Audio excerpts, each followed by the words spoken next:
पिछले 72 दिनों से चल रहे किसान आंदोलन की वजह से हरियाणा में राजनीतिक समीकरण अचानक बदलने लगे हैं। हरियाणा की मुख्य विपक्षी पार्टी लगातार सरकार को अल्पमत में होने की बात कह रही है। वहीं किसान आंदोलन के समर्थन में 2 निर्दलीय विधायकों ने सत्तासीन बीजेपी सरकार से समर्थन भी वापस ले लिया है। गुरुवार को चंडीगढ़ में हरियाणा कांग्रेस ने विशेष सत्र की मांग करते हुए एमएलए हॉस्टल से राजभवन तक पैदल मार्च किया। हालांकि विधायकों की राज्यपाल से मुलाकात नहीं हो सकी, लेकिन ईटीवी भारत से विशेष बातचीत में नेता प्रतिपक्ष भूपेंद्र सिंह हुड्डा ने कहा कि वो सत्र के पहले दिन ही सरकार के खिलाफ अविश्वास प्रस्ताव लाएंगे। जब भी स्तर होगा वही है, पहले दिन ही अविश्वास प्रस्ताव लेके आएंगे हम सरकार को। फिलहाल कांग्रेस कॉन्फिडेंस में है और सरकार के खिलाफ नो कॉन्फिडेंस मोशन लाने की बात कह रही है, लेकिन ये जानना भी जरूरी है कि क्या वाकई में मौजूदा बीजेपी और जेजेपी सरकार को खतरा है। लेकिन उससे पहले हरियाणा विधानसभा की रूपरेखा जान लेते हैं। हरियाणा में 90 विधानसभा सीटें हैं। किसी भी पार्टी को बहुमत हासिल करने के लिए कम से कम 46 सीटों पर कब्जा करना पड़ता है। साल 2019 में हुए हरियाणा विधानसभा चुनाव में बीजेपी ने 40 सीटों पर कब्जा किया। जेजेपी के 10 विधायकों ने जीत हासिल की। कांग्रेस ने 31 और इनेलो ने 1 सीट हासिल की। वहीं 8 सीटों पर निर्दलीय विधायकों ने जीत का परचम लहराया। ऐसे में सरकार बनाने में जेजेपी और निर्दलीय विधायकों ने बीजेपी का साथ दिया। बीजेपी ने अपने 40, जेजेपी के 10 और कुल 8 में से 7 निर्दलीय विधायकों के साथ बीजेपी ने हरियाणा में सरकार बनाई। हरियाणा मुख्य रूप से किसान बहुल्य क्षेत्र है। ऐसे में महम से निर्दलीय विधायक बलराज कुंडू और चरखी दादरी से विधायक सोमवीर सांगवान ने सरकार से समर्थन वापस ले लिया है। हालांकि अभी भी 5 विधायकों का समर्थन सरकार के साथ है। ऐसे में सरकार के समर्थन में सिर्फ 55 सीटें रह गई हैं। फिर भी सरकार बहुमत में है, लेकिन अभी भी जेजेपी के 10 और 5 निर्दलीय विधायकों का साथ बरकरार है। वहीं जनवरी 2021 में हरियाणा विधानसभा में 2 सदस्य कम हो गए।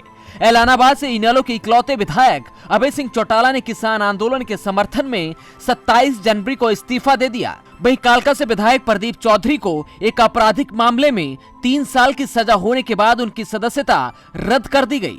दोनों विधायकों के कम होने के बाद विधानसभा में कुल 88 सीटें बची हैं। ऐसे में प्रदेश में बहुमत साबित करने के लिए कुल 45 सीटें चाहिए। फिर भी 55 विधायकों के साथ हरियाणा सरकार की मौजूदा स्थिति मजबूत है। इस समीकरण को और आसान ढंग से समझने के लिए ईटीवी भारत की टीम ने हरियाणा की राजनीति पर बारीकी से पकड़ रखने वाले प्रोफेसर गुरमीत सिंह से खास बातचीत की। प्रोफेसर गुरमीत सिंह का कहना है कि बेशक किसान आंदोलन का सबसे बड़ा केंद्र गाजीपुर है, लेकिन सेंटर अभी भी हरियाणा ही है।